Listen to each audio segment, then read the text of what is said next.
Good morning everyone, good morning. Ay mga idol. Master, morning, morning. Morning Master. Tagaligtas Riders. Good morning, good morning. Shout out, shout out, shout out. Shout out. Shout out kay Chris Liluan. Morning. Paano ano ni mo vlog? Ulit pa ako vlog. Follow my Facebook. May Facebook. Tagaligtas Riders. Ay bro. Hello bro. Sir. Shout out ang mga Tagaligtas Riders Philippines. Thank you, thank you. Parang pitya mo to vlog. Uy. Ang PBRC Kuan PBRC Paranas ngayon RRCP Dolores dahil BRC Dolores ng Burukan. Shout out mga parang pitya. Okay. Ayos.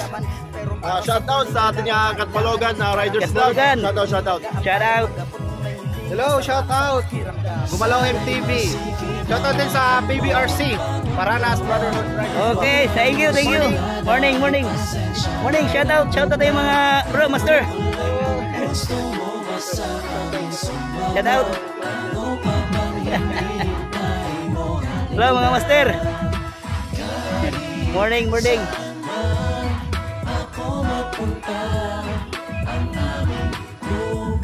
Dito po kami ngayon sa Ride for Peace na charity.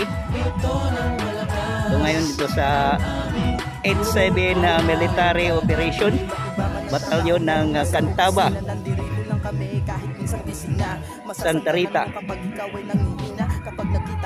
Habang di pa kami nagsisimula, doon muna.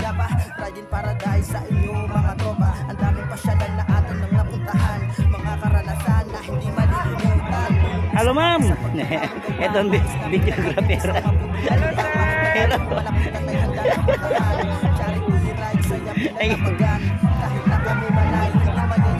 Hello ma'am.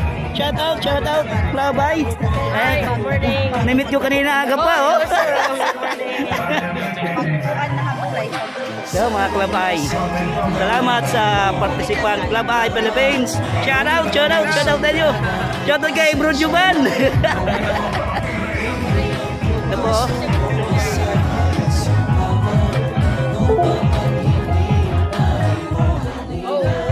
Morning po sir, shout out. Panaga. Si Batalyon Commander.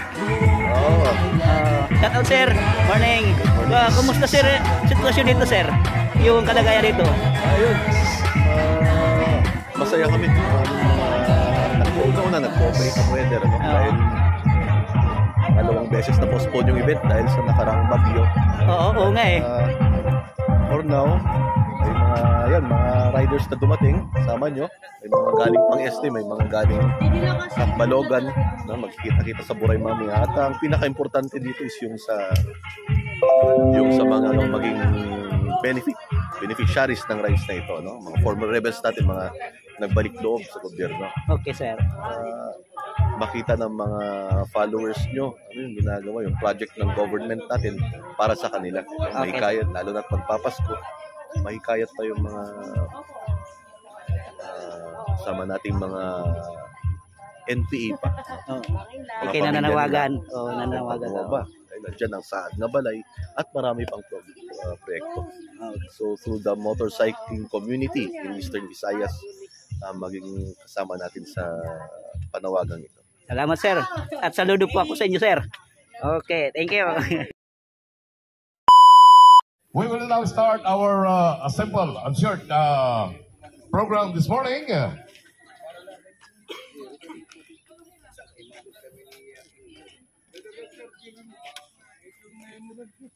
We would like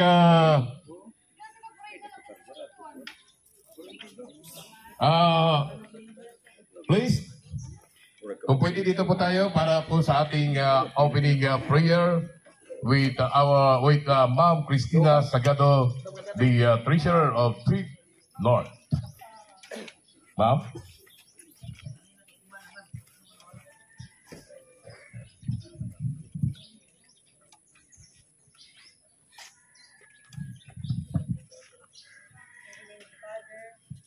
Son, and the Holy Spirit. Amen. Heavenly Father, we humbly ask for your guidance and protection as we begin on this journey. Grant us a safe and smooth ride.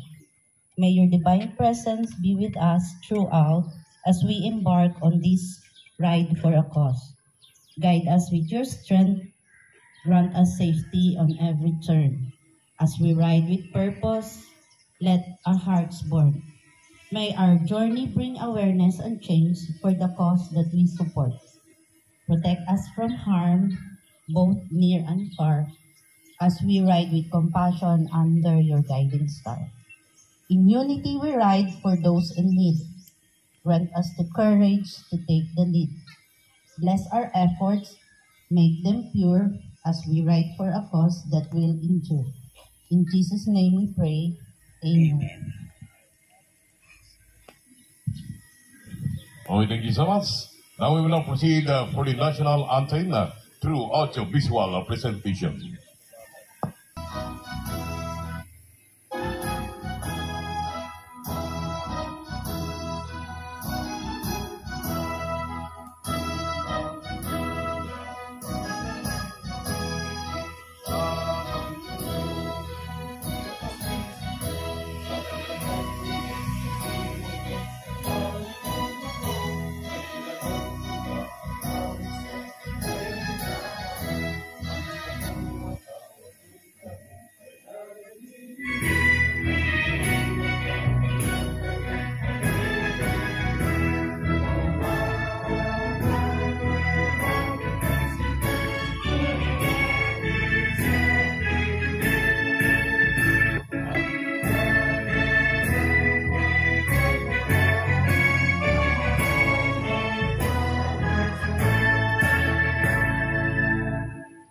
Thank you so much. Now we will now proceed to the welcome remark and Raymond in Kasibang, Bilan Service, Philippine Army. To our Battalion Commander, Lieutenant Colonel Mario T. Bautista Jr., and my GSC Philippine Army, sir. To Sir Pedro T. Obias, the President of Tagaligtas Riders Philippines, Tacloban Chapter, Tacloban North Chapter, and to all riders present, maupay nga aga ha ating tanan. Okay, man. Bike riding is relaxing and refreshing for bike lovers. When they ride on their favorite motorcycle, these are like the best moment of their lives. Feeling great, satisfaction, and a sense of freedom. Sabi nga nila, we don't ride a bike to add days to our lives, but we ride to add life to our days. May God bless you and keep you safe on this bike ride for peace. As we go on this meaningful activity, may we encounter the risen Lord in their travels, in the freedom of the open road, in the fellowship of other bikers, and in each person you meet. It's our great honor and privilege for visiting HCMO Dangpanan Battalion and become our partners for peace and progress. So, happy Sunday sa lahat, maupay nga aga, and advance Merry Christmas. God bless us all.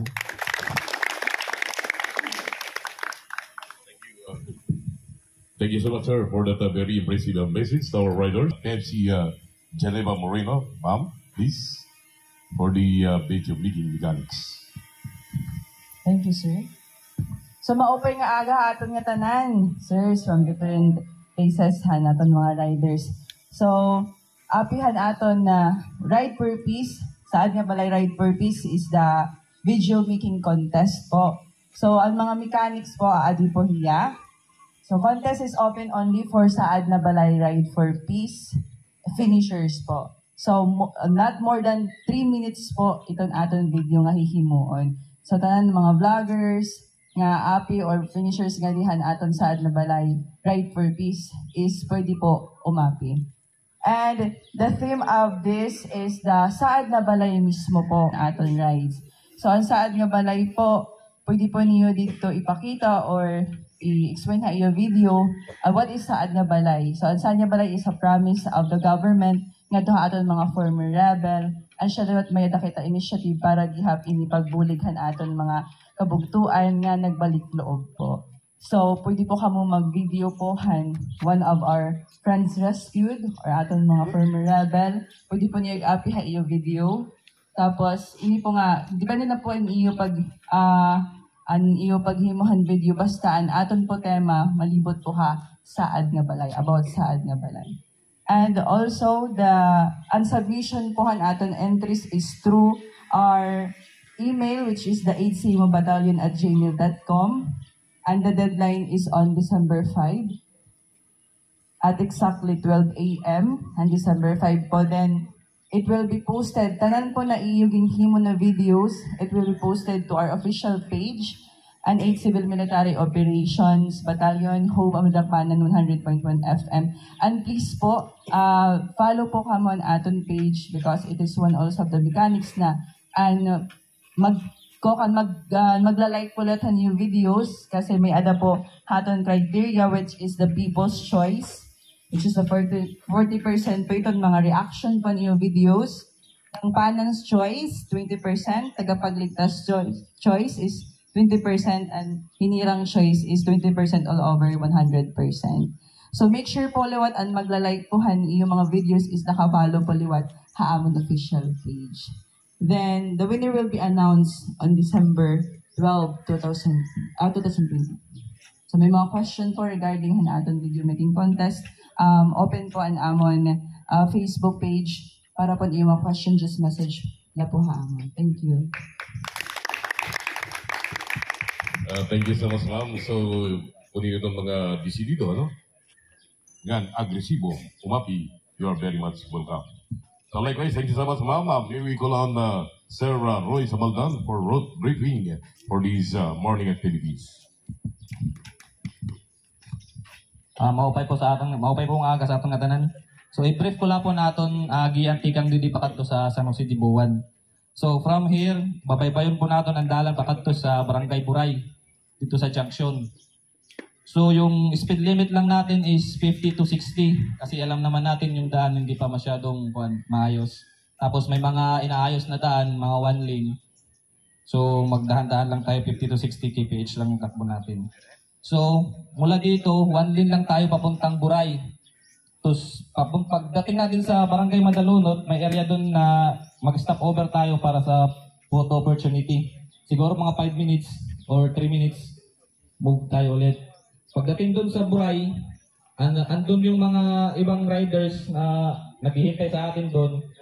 Mag-stop over lang din tayo doon ng 5 minutes for consolidation. Tapos, move ulit tayo papuntang Luculocon intersection. So, mula Buray papuntang intersection ng Luculocon, pwede tayo mag-adjust ng speed. Kasi maganda naman yung daan. Pwede tayo mag-2 lines. Depende sa marshal. May marshal naman tayo na mag-guide. So, pagdating doon sa Luculocon, papuntang San Jose de Buwan. So, balik tayo sa one line, tapos 50 to 60 pa din yung takbo natin. Kasi yung daan, hindi masyado malapad, tapos may mga inaayos pa na daan. So, estimated time, alis natin dito is mga 7 a.m. Estimated time up, dating natin dun sa Buray is mga 9. Tapos, Buray to San Jose de Buwan, estimated time na arrival natin dun sa San Jose de Buwan is mga 10 to 11. Pagdating doon, start ng program. Pagkatapos ng program, mayroon tayong module fight doon. Tapos, depende sa inyo. Kung mag-cover kayo ng video doon, andun yung mga FR natin, pwede nyo interviewin. Yung mga sundalo, nandun, pwede natin interviewin sa pangdagdag sa mga vlog nyo. Basta, ikuan nyo lang yung team doon sa Saad na Balay. Andun na may programan doon, ipapaliwanag kung ano yung Saad na Balay. Tapos, pagkatapos ng program doon, depende sa atin kung kanya-kanya na tayo, side trip, maraming dadaanan doon ng mga spring na pwedeng mag-side trip. Depende sa inyo. Tapos, yung pala natin, ito pala yung price natin sa kuan for vlogging. Yung nalo po ng kuan. Ito po. Ano bang yung kuan, yung criteria, yung karamihan ng likes, di ba? Likes and share. Ito po yung price natin for vlogging. Tapos itong dalawang helmet for raffle po doon sa kuan, doon na sa event. Tapos itong mga consolation prize. So yung qualified lang po sa raffle natin is yung nag-register lang po. Yun lang po yung may chance na manalo ng consolation at yung mga helmet natin. Yung hindi po nag-register ng 100, pre-registration, bali yung raffle is 100. Yun lang po yung makaka-avail ng consolation sa mga prizes natin. Okay po. Sino po yung may mga katanungan? Question po. Para sa daan natin. Security po, meron tayo. May medics po tayong kasama. Tapos may sasakyan po tayo in case na may masiraan.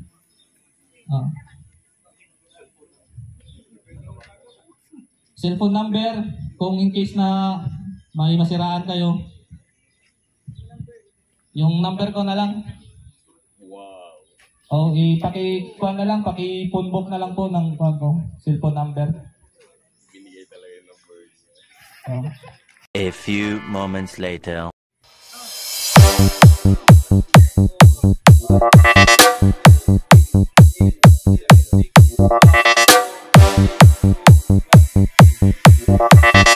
DD Production. Smackers, Tornado!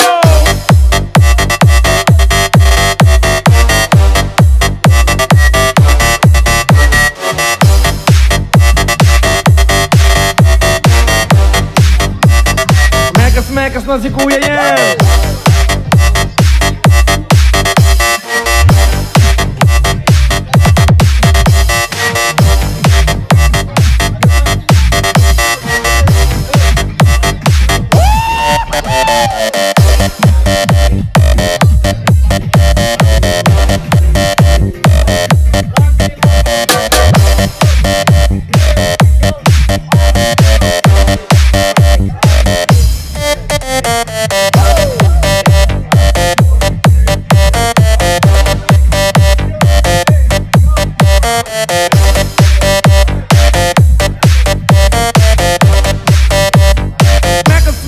Tornado!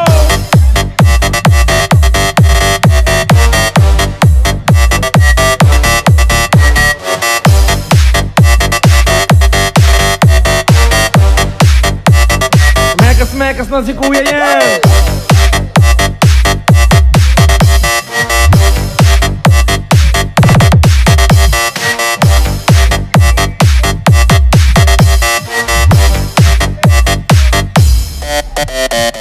RBR Rock Bar Bolensis Remix.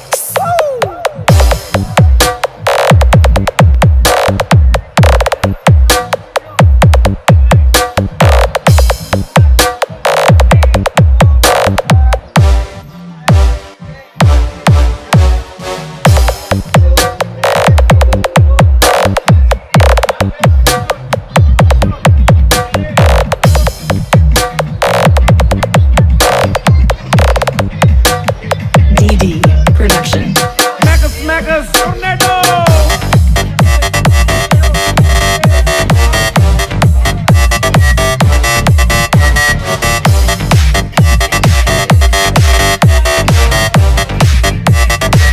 Smackers na si Kuya yan!